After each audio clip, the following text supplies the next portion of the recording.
Hello mga ka-travel! Ako nga pala si Jean, isa akong travel agent at ang lady rider. Papunta kami ngayon sa San Juan, Mexico. A-attend tayo ng charity event ng Happy Friends Riders Group. Yan pala isa sa ating marshal.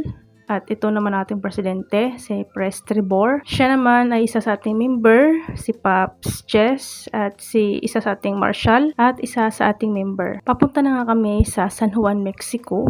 Malayo-layo siya ng konti. Siguro mga 1 oras kalahati or almost 2 hours. Pero okay lang yan kasi napakasarap naman sa pakiramdam ang makatulong. Yan kasing charity event na yan. Meron kaming mga beneficiary na karapat dapat talagang tulungan. Yung iba may mga malubhang sakit, yung iba mga may PWD, lalong-lalo na yung mga kabataan. Kami sa aming grupo na Angkas Padala On Call Riders Club ay nakapag-charity na kami ng 2 beses sa loob ng 2 taon. Yung unang charity namin, ang aming beneficiary ay asawa sa kasamahan naming rider na may chronic kidney failure at yung isa naman ay may cancer. At sa kasamaang palad, yung beneficiary na may isa na may cancer, siguro 2 weeks or 3 weeks after ng charity namin ay pumanaw siya. Nakakalungkot pero kahit papano nabigyan natin siya ng kaunting tulong bago siya pumanaw. Yung isang beneficiary namin natin hanggang ngayon ay nagpapagaling pa rin, lumalaban pa rin sa kanyang sakit. Sama pa rin natin sa dasal na sana gumaling siya. Lagi namin sinasabi sa kanya na maniwala ka na gagaling ka. Dahil walang imposible sa Panginoon kung ikaw ay naniniwala. Habang hindi pa tayo nakarating, kukwento ko na rin sa inyo yung beneficiary namin sa pangalawang charity namin. Yung isa sa beneficiary pala ay yung aking anak na panganay kasi nagkaroon siya ng TB at pneumonia. Sobrang payat niya at ang isa sa beneficiary namin ay yung nanay ng isa sa aming kasamahan din na dialysis patients naman. At sa kasamaang palad din, after 1 week lang ata, ay pumanaw naman yung nanay ng kasamahan naming rider na isa sa aming beneficiary. Nakakalungkot talaga, pero masaya pa rin tayo at nakatulong tayo bago man lang pumanaw. Ang anak ko naman na isa nga sa aming beneficiary, ngayon ay magaling na siya, tumataba na siya. Sobrang epektibo yung gamot na binibigay para sa TB. Sa awa ng Panginoon, ngayon ay magaling na siya pero patuloy pa rin yung gamutan niya kasi 6 months yun. Masasabi ko ngayon na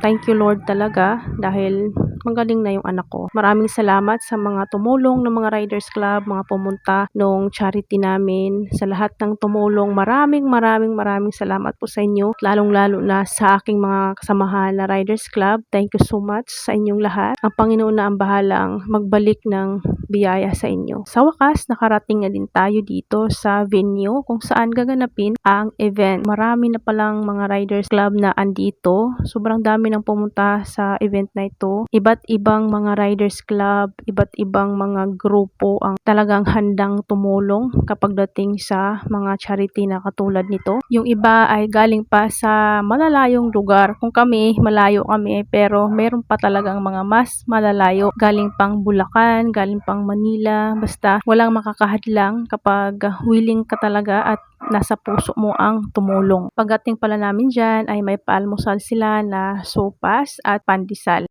Malawak din yung covered court ng venue, kaya ma-accommodate talaga kahit sobrang dami pa ng mga Riders Club ang pupunta.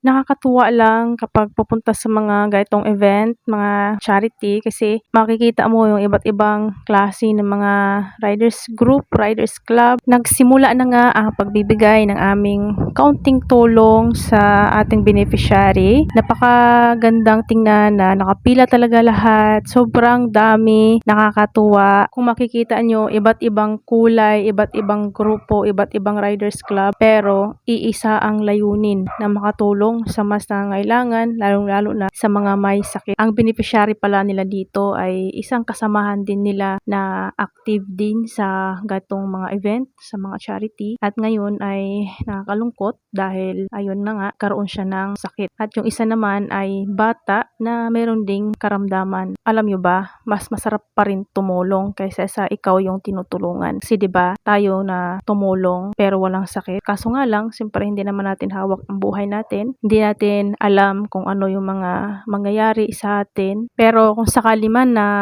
magkaroon tayo ng sakit, pasalamat pa rin tayo kung mayroong mga tao na willing tumulong sa atin, lalong-lalo na sa mga Riders Club na ito na talagang handang tumulong, willing tumulong kahit gaano pa kalayo. Basta nasa puso mo ang pagtulong, pupunta ka talaga kahit gaano pa kalayo. Alam ng Panginoon ang mga mabubuting gawa na nagawa natin dito sa mundo. Kaya sa panahon na tayo naman ang nangangailangan, sigurado may gagamitin ang Panginoon na mga tao para tayo ay tulungan. Alam nyo ba, napapahanga talaga ako sa ibang mga members ng ibang Riders Club. Makikita nyo, mayroon talagang mga maedad na, pero nananatili pa rin sila sa Riders Club nila, sa Riders Group nila. Patuloy pa rin ang kanilang suporta. Sobrang sumasaludo po talaga ako sa inyo. At ayun, pumila na nga rin kami. Gaano man kalaki o kaliit na halaga ang ibinibigay natin, kapag pinagsama-sama ay sobrang laking tulong na ito para sa ating mga beneficiary. Tapos na nga ang pagbibigay, dito nagkakatuwaan sila, may mga sumasayaw. Masaya kahit papano naibsan yung lungkot ng ating mga beneficiary kahit sila ay may karamdaman. Maya-maya nito ay umalis na nga rin kami. Mga paraffles pa sila pero hindi na namin hintay kasi may pupuntahan pa kami. Ito nga pala kami pupunta sa tita ng kasamahan naming rider dito sa kanilang lugar. Tingnan nyo naman, nakakita ng aratilis yung bata. Para talaga ang bata dyan na nakakita ng aratilis. Sobrang tagal na rin kasi na hindi ako nakakain ito. Alam nyo ba yung mga kabataan natin? Diba, aminin nyo yan. Kapag nakakita tayo ng aratilis ng ganyan, talagang aakit pa tayo sa puno para manguha ng ganyan. Matamis kasi yan. Sabi ko nga sa kasamahan ko na videoan niya ako. Ay nako, sarap maging bata ulit, yung wala kang problema, yung mangunguha ka lang ng mga bayabas, aratiles, santol, 'di ba? Yun lang yung problema mo kung paano ka umakyat, paano na hindi ka mahuli sa may-ari ng mga santol. Nakakatuwa rin no nung kabataan natin no. Naranasan ko yan na alam niyo ba na umakyat ako sa santol dati, tapos nahulog ako, nahirapan akong huminga. Grabe, akala ko mahumatay na ako nun kasi hirap na hirap talaga akong huminga. Buti na lang naka-recover ako. Kasama ko nga pala no yung kapatid ko, tinitingnan lang naman niya ako. Dito nagkambagan kami para pambili ng soft drinks. 6 lang pala kaming pumunta sa charity na yon. Naintindihan naman namin yung iba na hindi talaga sila nakasama. May mga iba't ibang obligasyon sa buhay. 65 lang to. 65 lang yan? Magkano ba da? Yung sa bigas na yun. 70, 80 yata, 75. 65 na yan? Ayun, pitchil oh. Ayun, pitchil. Yun lamang po. Maraming salamat sa inyong panonood. Please like, share, and follow. Thank you so much for watching. God bless you all.